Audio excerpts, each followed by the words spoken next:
What's up, y'all? All our fans is logged in and asked questions about Edi Don himself.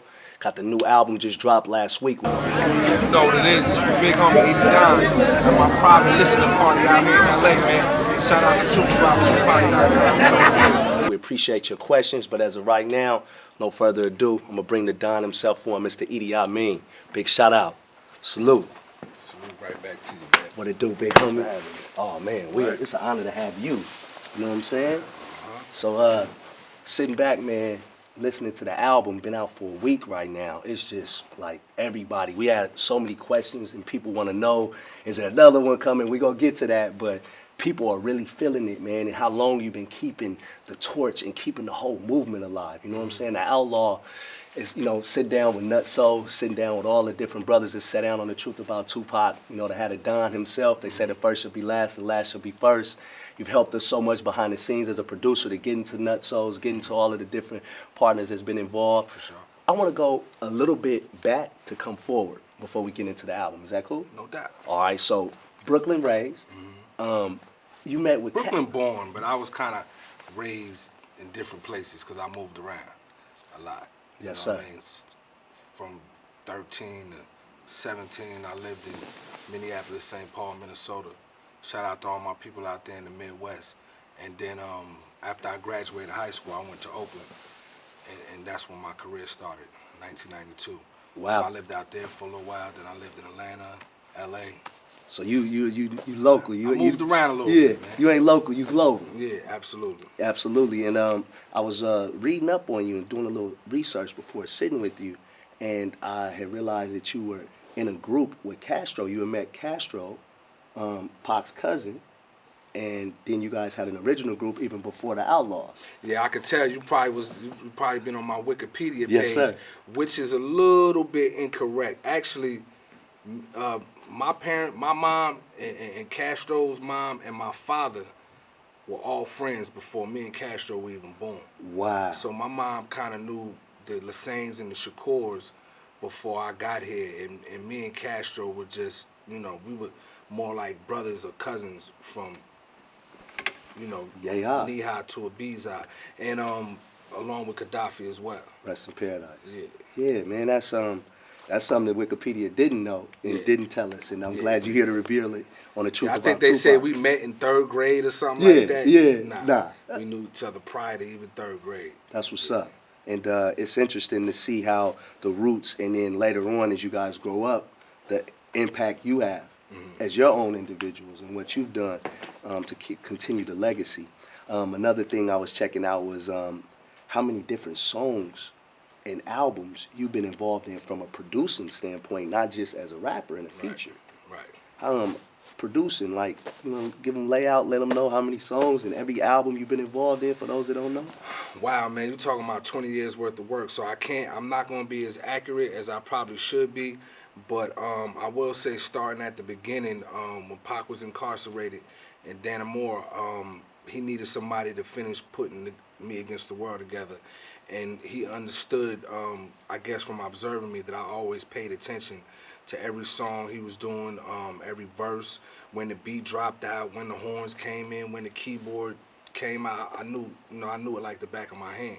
So, he had reached out from prison, was like, yo, I need you to go to LA and make sure they do my shit right, the way I wanted it to be. So I was about 19, 20 years old when I first came to LA, my first time in LA by myself, and I had the pleasure of being able to do that, and so that kind of sparked the bug for me to be a producer as well, seeing how those tracks got put together, all the great producers that I was involved in it, from the Johnny J's to the Mike Mosleys and Easy Mo B's, and all of these guys. I got to observe them while they was mixing this record and putting it together and give my input in it. He also asked me to sequence it, because he was doing time. He was just like, yo, put all the best songs first, and What a responsibility, you know what I'm saying, coming from the general himself down to the Don. Yeah. And to have that kind of trust and faith in you is, were you, to be honest, was you a little bit like overwhelmed with the responsibility, or you knew exactly this, you was going to execute and make it the greatness? I wasn't overwhelmed, man, because I had been, a part of this music and a part of that process of creating that album, and also everything he was going through at that time, it was like, it was a no-brainer for me. I would have did that and even more. Step up. Yeah. Straight up. Absolutely. That's one thing I love about what you guys have done, man. It's just like, when you think about it, you know, a lot of people talk the talk, but to walk it and still keep the torch and the flame burning, you know what I'm saying? Outlaws operating under the laws as warriors, you know what I mean? Like you said, fearless, stepped up to the plate, knocked it out, had a tremendous hit, one of his biggest albums, you being a producer, arranger, composer, the whole nine, no one even knew. So on the Truth About Tupac, we want to let y'all know something about the Don himself you might not have known, producer, arranger, etc. Also, I was reading Wikipedia. I'm gonna let you know. And I saw something on there that I think should be cleared up, only coming from you. A lot of the fans, when they asked questions, they was like, rest in paradise to Fatal. They wanted to know, you know, from signing with Death Row and actually having such an impact with Death Row and then having an impact with Pac, a lot of people said there was differences of opinions within the Outlaws. Mm-hmm. And I just wanted you to clear that, because I know you've always been a leader and been a person within the group that really, you know what I'm saying, will tell people for sure what's the 411, what's really real and what really happened during that time. Yeah, well, when Fatal was alive, he was real clear about why he made his decision and how he felt about our decision. And, you know, we definitely disagreed on that movement at that time, but to be honest with you, it wasn't like we sat down and communicated and said, okay, this is what we're going to do. You know, after Pac passed and then eventually Gaddafi, Fatal was in Jersey and he just kind of did his own thing, you know what I mean? Right. Because it was a tumultuous time because of the way Gaddafi died and who was involved with it, and, you know, being the fact that we, you know, Napoleon was still in the group, it was a very tense time, I would say that, you know what I mean, from all angles. So Fatal basically did his thing, and at that time, we was like, look, we got over 200 songs left in the stash at Death Row that we not just going to walk away from, and not being able to keep our eye on it and make sure, you know, the powers that be just go ahead and do whatever they want with the music. And also, it was also a strategic move at that point, too, because we were one of the few people involved with Death Row that did not sell our publishing. So that's right. They could not just do whatever they want with those songs, because they would get sued, obviously. Yes, sir. From us. So they had to, you know, Death Row had to come to the table and kind of play ball with us from that aspect. And we was like, you know, we don't care if an album ever come out on Death Row or not. That's not our purpose for being here. Our purpose is because, to us, that was our homie in that vault. And we wasn't finna walk away from those songs for nobody. You know what I mean? So we stayed and did that. And I know at the time, Fatal really didn't understand that, because, to be honest with you, Fatal, you know what I'm saying, Fatal is, what you see is what you get. You know what I mean? And as far as the streets is concerned, Fatal was in them streets. You know what I mean? But while he was in them streets and holding it down for the Outlaws from that aspect, we was out here on the turf with the road, with this music that we had to, you know, felt like it was our responsibility to you know, keep an eye on, for lack of a better word. We had to do that. So everybody had their own missions, and it turned out the way it turned out for a reason, because he had lessons he had to learn, we had lessons we had to learn, and eventually in 2010 we reconnected and on some grown man shit, and you know, agreed to disagree and moved on. And fortunately, at that point in time, great music and a lot of great things happened. Absolutely. You know what I mean? Post that incident.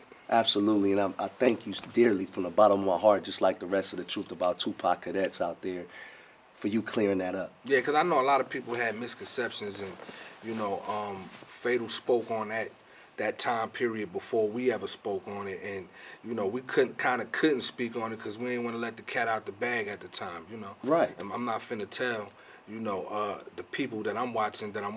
Absolutely. Yeah. And, you know, a lot of people always talk about how Fatal and Pac had a fallout. Well, if you love Pac and you was a rider, you go have a couple altercations. Oh, yeah, but brothers fall out. Yeah. Brothers fall out. And you know, at different times during the whole thing, I think each one of us probably had a disagreement with not only Pac but each other at one point in time, because everybody's a grown man. Like, it was no followers in the clique, so you know, every man got his opinion and he gonna voice it. And you know, if we got to go outside and get a little dirty, we gonna do that too. See, that's something that I love. You know, as growing up with like 4 or 5 siblings, you know, you always have a disagreement, but you know you family at the end of the day. And that's what I'm taking from you from this conversation. I thank you dearly, because that has to be a challenge in itself. You know, to have so many dynamic personalities and leaders, you know, and be able to do what you guys have done for so long. And I want to thank you again for giving us that insight and information. One thing I do wanted to ask you that a fan I remember looked up was when it came to Pac and his internal rules and laws. You know, what was something that the people in the public really don't know that you can share, being the person that's been there on his side the longest, one of the longest? I have a difficult question, man, because I feel like me personally, Pac has been overexposed.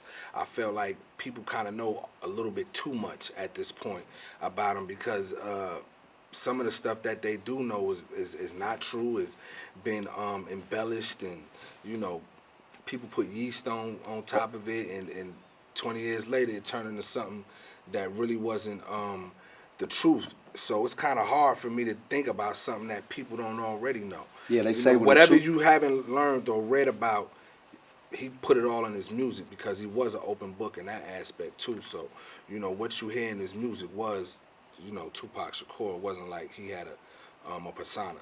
That is a great answer to that question, because if you want to know Pac, and if you really are listening, you'll know at the end of the day the type of man he was. Listening to his music.